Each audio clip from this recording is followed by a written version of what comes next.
let's unbox Samsung S24 Ultra.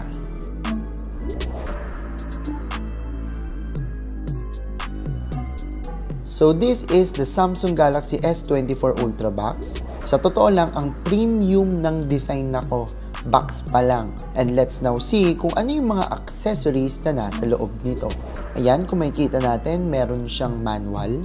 And then, meron din siya ditong cord. Ayan, Type-C cord ang meron siya. Meron din siyang SIM ejector. So, yun na yung laman ng box niya. First impression ko sa phone na to, it is actually mabigat. And yung screen niya is napakaganda. Napaka-okay siya for me. Yan, kwadrado yung design niya. Medyo hindi siya ganun kanipis, pero maganda.